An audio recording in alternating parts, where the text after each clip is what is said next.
We say, but you were eating Magna, but you were eating KFC, but I was eating my money.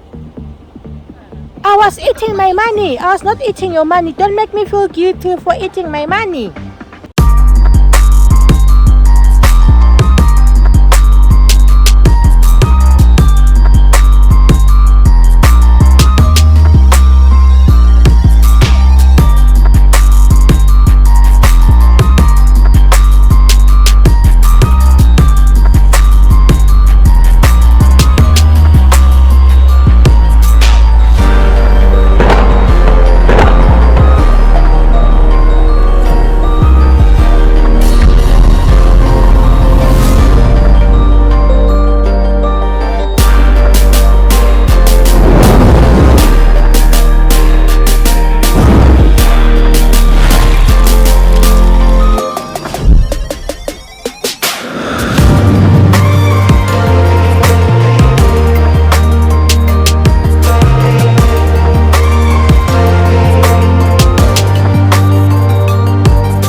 Welcome back, guys.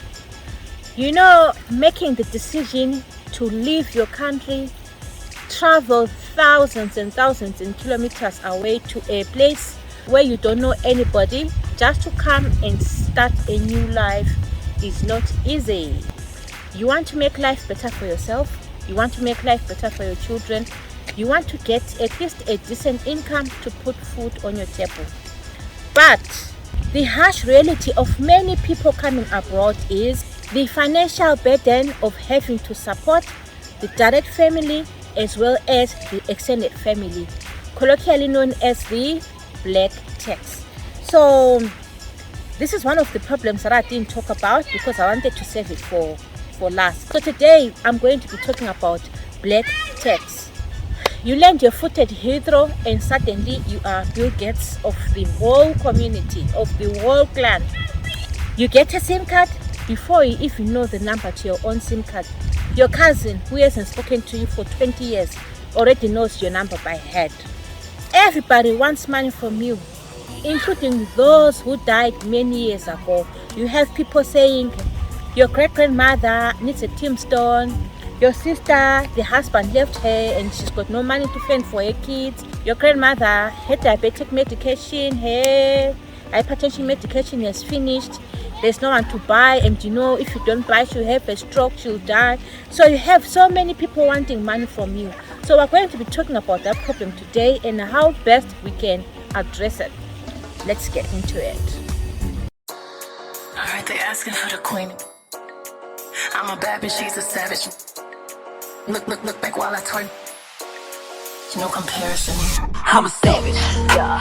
Classy, bougie, ratchet, yeah. Sassy, moody, nasty, yeah. Acting stupid, what's happening, bitch? What's happening, bitch? So guys, I had to do a small research just to find out what black tax is, and the best definition that I could get was, according to Whiting 2009, he broadly describes it as a cost incurred by black people because of circumstances not experienced by their white counterparts. In his study, he refers to black tax as relating to the financial burden borne by black South Africans who have to pay or transfer money and other goods to support their direct and indirect family. So this also applies to people who are in the overseas because they have to support both their direct families and indirect families. And when I say money does not grow on trees, I'm simply saying money is a limited resource and it is not easily acquired. You can't pick money off trees like fruits. You have to work to earn it. Unfortunately, when you are overseas, people seem to think you have a limitless amount of money. Hence, they constantly come to tap on it. They constantly ask for more and more and more money from you because they perceive you as a tree. If you have been living in UK for a while, you realize that here it's each man for himself. There is nothing like the child is going to take care of the mother or you take care of extended family. No, there's nothing like that here in UK. I'm sure in your workplaces you have realized that you work with elderly people. You'll be working with a fellow colleague who's 65 years old, 70 years old, because they have to take care of themselves. And when they get old, they're no longer able to take care of themselves, they are taken to a care home. The money that they've been working for all their life, their pension, is the one which takes care of them in a care home. But it's very different when it comes to our community. We have to take care of our elderly, we have to take care of our extended family, which is understandable. But the problem comes in when our extended family want to abuse us. They take advantage of the fact that you are abroad. Most of our relatives think that when you go abroad, money grows on trees. But the reality is that money does not grow on trees. You know, I always say money is not enough in UK. You have to do extra time for you to have extra cash, and you get just a little extra cash of about £1,000. That is very little money, and you cannot spread it to all your relatives as they think. And people keep on demanding, asking for more money. And what do? Keep on working. After 2 years down the line, check at your bank account, you've got zero balance. You check at what you have achieved, you have nothing. There's a popular saying which says, you cannot pour from an empty cup. You see, guys, this is a cup and it's empty. When they say you cannot pour from an empty cup, you cannot start giving people money and everything when your own account is empty. You cannot neglect your needs and take care of people when your cup is empty. What you have to do is you have to fill in your cup first. Fill in your cup until it overflows.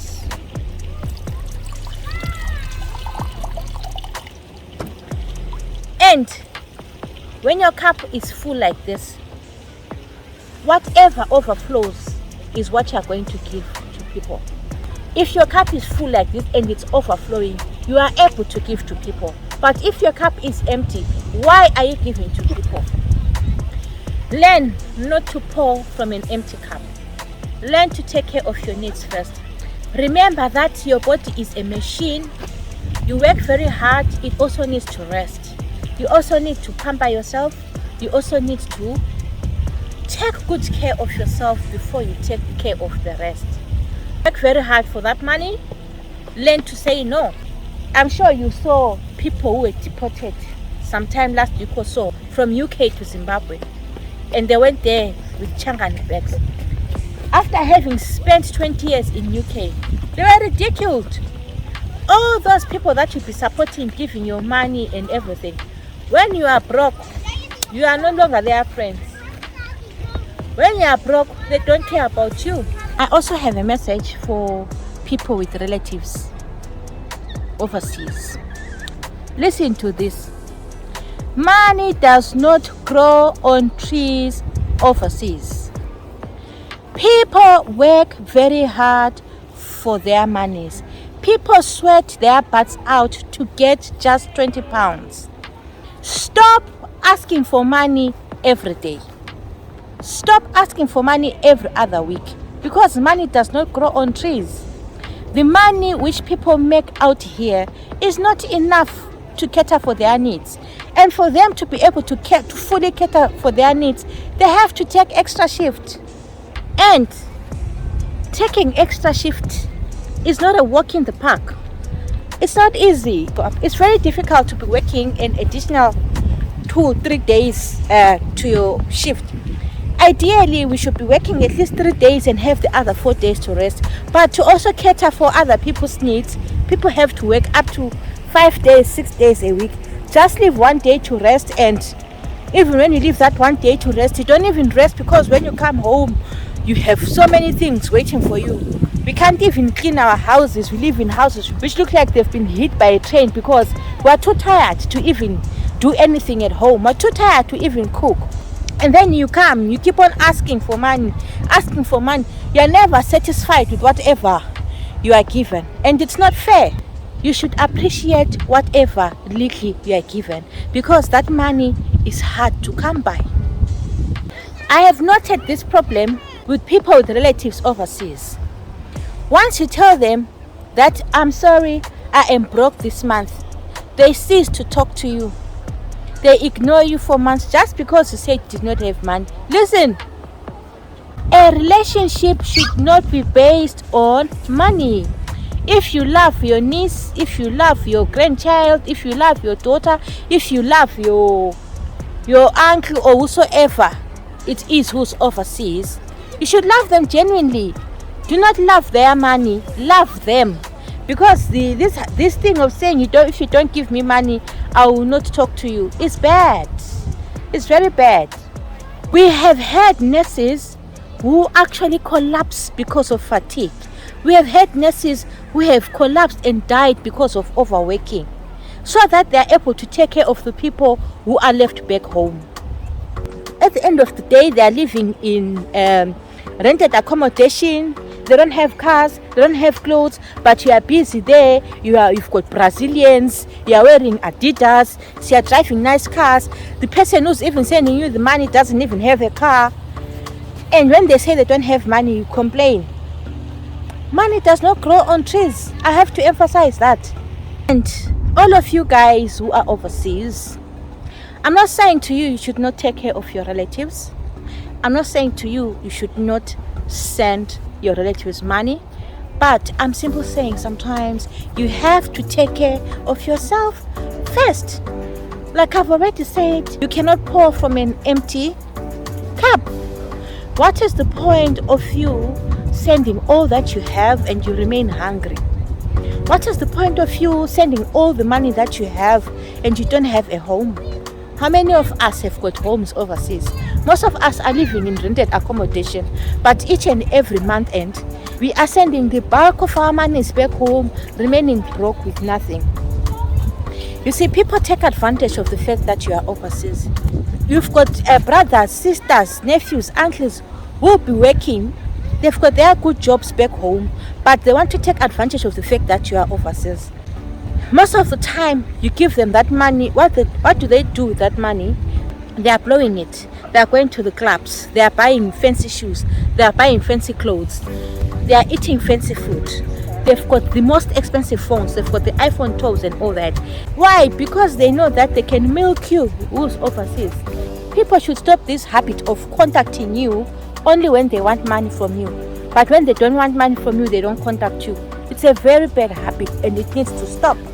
Do not make people feel guilty for posting their magnum or their chicken or their food or their trip to somewhere on their status, because when they post, you ask them or you tell them you are broke, and then the next thing when they say they don't have money, you say, but you were eating magnum, but you were eating KFC, but I was eating my money.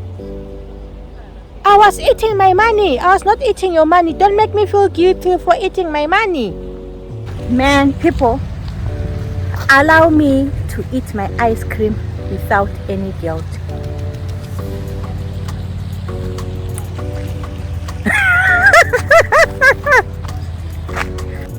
Guys, don't let people make you feel guilty for eating your money. You worked very hard for that cash. If you feel like buying ice cream today, buy the ice cream. If you feel like taking a trip to London today, take the trip to London. Some of us have been here for the past 3 years, 4 years. They don't even know what London looks like, but they are in UK because they are busy channeling your money towards other people and not taking care of your needs. Sorry, now I'm sounding as if I'm renting. Okay, I'm not renting. But that is the reality on the ground. People everywhere here are complaining of people ever asking them for money and all that. And I thought today I should address that problem. You see, it is one of the major problems that people who are here experience. And then years later, when you don't have a house, years later when you haven't secured the future for yourself, they'll be asking you that you have been in UK for the past 20 years. What have you been doing? Yet, they are the very people who have been eating your money. So guys, do yourselves a favor. When you are giving away, do not give when your cup is empty. Fill your cup first. Take care of yourself. Take care of your needs. Take care of your bills. Save money for your house. Give your relatives your money sparingly, thinking about your tomorrow. Because when tomorrow comes, they will laugh at you when you come back carrying your changani bags back home. They will forget that you have been sending all that money to them. So that's all that I wanted to rant about today. Thank you so much for watching, guys. If you found these videos to be helpful, kindly like, subscribe, share, and hit the notification bell. I will see you in my next video.